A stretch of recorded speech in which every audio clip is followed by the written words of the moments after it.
वेदों तथा श्रीमद् भगवद गीता के ज्ञान को प्राणी मात्र तक पहुंचाने के प्रयास में लगे हमारे चैनल सनातन धर्म ज्ञान गंगा में आप सभी का स्वागत है। मेरे प्यारे कृष्ण भक्तों, आप सभी को जय श्री कृष्णा। मेरे प्यारे कृष्ण भक्तों, सनातन धर्म ज्ञान गंगा चैनल के आज की वीडियो में हम लोग श्रीमद् भगवद गीता के अध्याय 15 के श्लोक 2 को भगवान श्री कृष्ण जी की कृपा से सरल रूप में सुनने और समझने का प्रयास करेंगे। जय श्री कृष्णा। अधश्चोर्ध्वं प्रसुतास्तस्य शाखा गुणप्रवृद्धा विषयप्रबालाः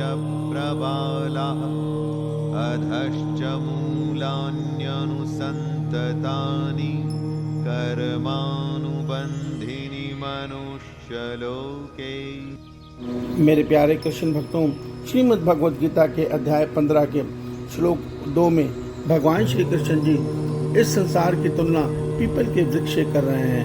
उन्होंने श्रीमद् भगवद गीता के अध्याय 15 के श्लोक 1 में हमें यह सत्य समझाया है कि ये संसार जो पीपल के वृक्ष से समान है, ये उल्टा है, अर्थात इसकी जड़ें ऊपर की तरफ हैं और जो इसकी तने शाखाएं हैं वो नीचे की ओर हैं।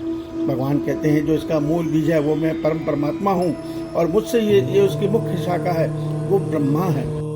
और इस संसार रूपी पीपल के वृक्ष के जो पत्ते हैं वो वेदों की ऋचाएं हैं। मेरे प्यारे कृष्ण भक्तों, यहाँ भगवान ने इन पत्तों की तुलना वेदों की ऋचाओं से इसलिए की है कि वास्तव में ये जो संसार है ये ब्रह्म रूपी शक्ति के साथ वेदों की ऋचाओं के द्वारा ही निर्मित है। ये सत्य हमें वेद बताते हैं। उसके आगे आज के श्लोक में भगवान कहते हैं कि हे अर्जुन, मेरा जो ये संसार है ये त्रिगुणात्मक प्रकृति के 3 गुण सत्य रज तम रूपी जल से संचित है। अर्थात इन तीनों गुणों के कारण ही ये सारा संसार फैला हुआ है और इस संसार रूपी वृक्ष की जो टहनियाँ हैं वो संसार के विषय भोग हैं और हर प्राणी हर जीव इन्हीं संसार के विषय भोगों में फंसा हुआ है। मेरे जो ये संसार है इसमें 3 गुण है सत्य रज तम। इसमें जो सतोगुण के प्राणी हैं वो तो ऊपर की ओर अर्थात स्वर्ग आदि लोकों का भोग भोगते हैं, मगर जो रजोगुणी है वो मध्य में रहकर इस संसार के विषय भोगों में ही फंसे हुए हैं और वो परमात्मा को जो मूल कारण है उसको नहीं जानते और उस तक नहीं पहुंच पाते। और इस संसार वृक्ष में जो सबसे नीचे है तमोगुण के प्राणी वो अंध नरक में जीवन जी रहे हैं। वो है पशु कीट और अन्य 84 लाख योनि के जानवर जो इस संसार रूपी वृक्ष में तमोगुण के कारण नीचे की योनि में गिरकर अधोगति को भोग रहे हैं। इस प्रकार मेरा ये संसार वृक्ष जो है ये किसी की समझ में नहीं आता। इसको अगर काटना है तो केवल वैराग्य की तलवार से इसको काट कर ही परमात्मा तक पहुंचने का मार्ग बनता है। अन्यथा इस वृक्ष की टहनियों में सब उलझकर सारा संसार भटक रहा है। किसी को यह नहीं पता कि परमपिता परमेश्वर सबसे ऊपर इस कारण सब कारणों के कारण है, अर्थात उस परमात्मा रूपी बीज से ही ये संसार रूपी वृक्ष बना है और अंत में महाप्रलय में यह संसार रूपी वृक्ष उन्हीं में समा जाने वाला है। इस सत्य को हम लोग नहीं जानते और अपने छोटे से जीवन को ही सत्य मानकर, इस शरीर को ही सत्य मानकर इस शरीर की खुशी में ही फंसे हुए हैं। परमात्मा की जो माया है ये सत्य रज तम, ये हमारे जो 5 इंद्रियों के विषय रूप रस गंध स्पर्श गंध इन्हीं में हमारे को उलझाए हुए हैं। जब मन करता है मन हमारे आँखों के द्वारा इस संसार को गंदे दृश्य देखकर हमें गिराता है। जब मन होता है हम कानों के द्वारा चुगली निंदा सुनकर नीचे गिरते हैं। जब हमारी रस इंद्रियाँ हमारे को कहती हैं अभी मांस मदिरा खाना है तो उसका सेवन करके मनुष्य नीचे गिरता है। अर्थात हर इंद्रियाँ हमारे को विवश किए हुए हैं मन के कारण और मन इन तीनों गुणों से संचालित है। जिसका मन थोड़ा सात्विक है वो थोड़ा बहुत धर्म करके स्वर्ग आदि लोगों को भोग रहा है, पर बाकी जो राजस गुण में फंसे हैं वो तो इस संसार के इस शरीर को ही उन्नति देने में व्यस्त हैं।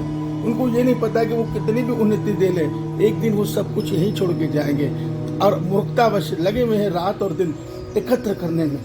भोग नहीं सकते मगर एकत्र करना है।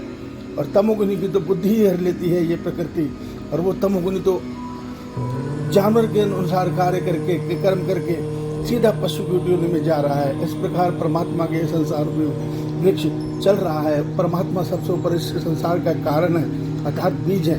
इसका अर्थ यह भी होता है कि इस संसार में सब रूपों में एक ही परमात्मा भास रहे हैं। अर्थात हमें यह सत्य जानना पड़ेगा, समझना पड़ेगा कि जब हम किसी पौधे का बीज लगाते हैं वो सारा बीज, वो सारा पौधा उसी बीज से ही तो निकला है। ठीक इसी प्रकार ये संसार रूपी वृक्ष परमात्मा से बना है और एक दिन परमात्मा में ही लीन होना है। ये सत्य वेद भी बताते हैं, यह सत्य श्रीमद् भगवद गीता भी बताती है और हमारे सारे शास्त्र बताते हैं। मनुष्य इस सत्य को नहीं जानना समझना चाहता। वो इस वर्तमान काल को ही सत्य मानकर, इस शरीर को ही सत्य मानकर, इस शरीर के रिश्ते नातों को ही सत्य मानकर, इस शरीर के सुखों में और अपने नाते रिश्तेदारों के मोह में फंसा हुआ इस संसार रूपी वृक्ष में फंस गया है, इनकी टहनियों में उलझ गया है। उसको संसार का मूल वृक्ष परमात्मा समझ में नहीं आ रहे।